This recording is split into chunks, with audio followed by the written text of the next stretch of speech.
what's happening? Big K Beezy. We back in this thing. K Beezy for Shazy. We here to talk real quick now. No. We here to talk about this Kevin Gates situation. I believe, I don't know if it was an interview or where he was speaking, but he basically opens up that claim that he almost shot himself amid a bout with depression. Now again, stuff like this is very serious. Now, first of all, I'm happy Kevin Gates is still here. As much as we joke on him and we don't understand certain things he says sometimes, I do appreciate the fact that he's still here. He's still talented. He's still loved, even though he doesn't feel loved. So I am happy he's here. And these are one of these situations that maybe we shouldn't talk about, but I do feel like we should talk about, because we always talk about the beefs and all this other shit. But we should talk that, like, yo, sometimes, like, these motherfuckers is going through it. They getting a mental toll on them. We just looking at the glitz and the glamour, and we thinking, oh, they straight and everything is all fine and dandy, copacetic and all that, but sometimes they really going through some shit. So I thought we should talk about this real quick, you know what I'm saying? But anyways, Kevin Gates spoke candidly about his struggles with drug addiction on the latest episode of Shannon Sharp's Club Shay Shay podcast. Kevin Gates has been through a lot in his life, opening up about his experiences and his career on a Club Shay Shay episode with Shannon Sharp. Shout out Shannon Sharp, Uncle Shannon. But anyways, at one point of the interview, Sharp asked Gates about his struggles with opioid and heroin addiction. Hey, my nigga say he was serving H, he told us. But anyways, in addition to marijuana and lean use.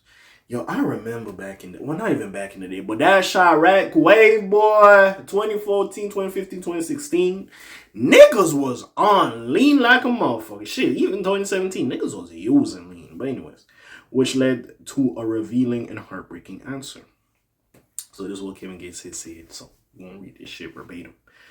I was so depressed, I just needed something to cope, he remarked. I didn't want to live, Unc. I done shot myself in the head before. Damn. Hey, not safe for work. Hey, this is a quote from the man. You know what I'm saying? If you scared, you know what I'm saying? Just, hey, come back a little bit. If you want to pause and go read for yourself and come back, you do that as well. But anyways, I done shot myself in the head before. I got a bullet in my head. Sorry, I'm doing the accent. I got a bullet in my head. I ain't want to live. I was so effed up. I'm holding my baby, my child, tears coming down my face. I'm knowing I'm about to go push my ish out.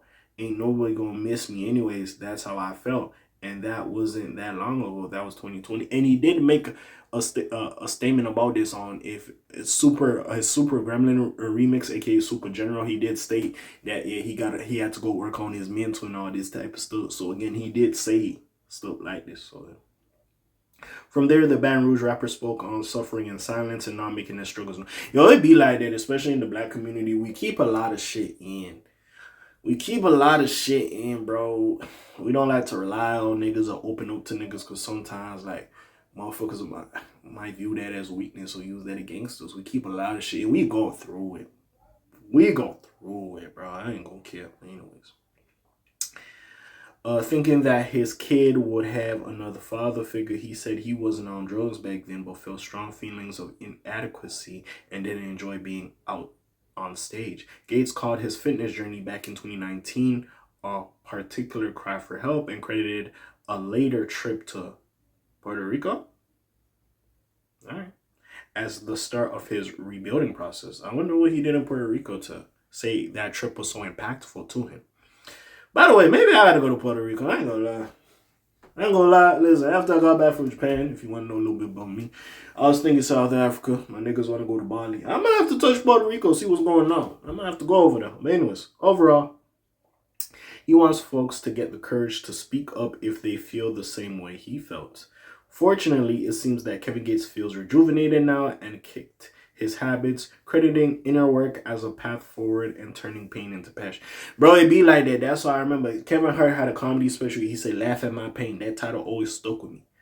Because, bro, sometimes, bro, a lot of these creative niggas or funny niggas or whatever, bro, they've been through a lot of pain shit, bro. Y'all think I'm just doing this commentary shit? Yeah, like, but I've been through some shit. That's why I always say a lot of the time when, and before you ask for clips, Club shit, he gonna block me the fuck out of me. So, hey, you gonna get me reading this shit. But a lot of the time, a lot of these very talented people, they go through shit. Even me doing this commentary shit, I've been go through shit. That's why sometimes I'll be making some inappropriate jokes. You be like, what the fuck? Is that, yeah. Anyways, Elsewhere during the Shannon Sharp interview, the two men also delved into other struggles of the artist. For example, Kevin Gates spoke on his deceased father and explained why he thinks he could have cursed his father. Sorry. They spoke on his deceased father and explained why he thinks he could have cured his father of AIDS. Sorry, I read cursed. I was like, excuse me. That's what made me get into holistic medicine, he expressed. I was with him for a long time up until he passed. He taught me a lot of beautiful lessons. If I could go back in time, I could have cured him. I ain't Dr. Sebi or no ish like that. I ain't trying to act like that, but I could have cured him. He's the one who made me take health so serious. Be like that, man. I feel like, especially me as a commentary channel, we gotta highlight more stories like this as well. Because again, a lot of these people going through it. Even me joking on niggas and coming over here talking about some bullshit again. And I'm not the only one that's doing it, but like, yeah, it could really fuck with a nigga mental. So again, we do have to do stories like this to show, like, yeah, these is famous people. Yeah, we gossip or talk about what they got going on in their lives, but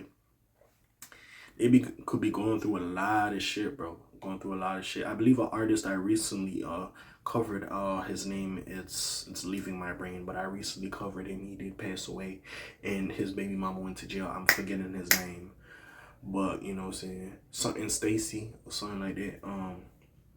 But like, yeah, his situation looked like he unalived himself as well. I don't know what he was going through, but like shit like that is just always sad as well. And just E-Dot Baby, that was another situation with that. He was a drug artist from the Bronx, I believe. Yeah, just a lot of shit, man. Just a lot of shit. So I'm glad Kevin Gates is here and he worked through it. Cause stories like these we got to champion. Because we're looking at these famous people like they perfect. They ain't really got no struggles anymore, but they do.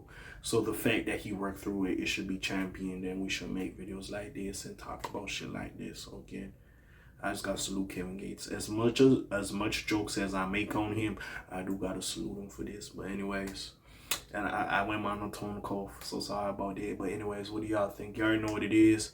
Like, subscribe, help your boy. Y'all help your boy grow. You know what it is. You know the kid. You know I talk my flares. You heard me. I'm gone. Shalom, Zoom, peace out, Els gang. Hey, and like I always say in some of these videos, check on your happy friends as well. Or your friends that got it together. Because sometimes they the ones really going through some bullshit. Aye.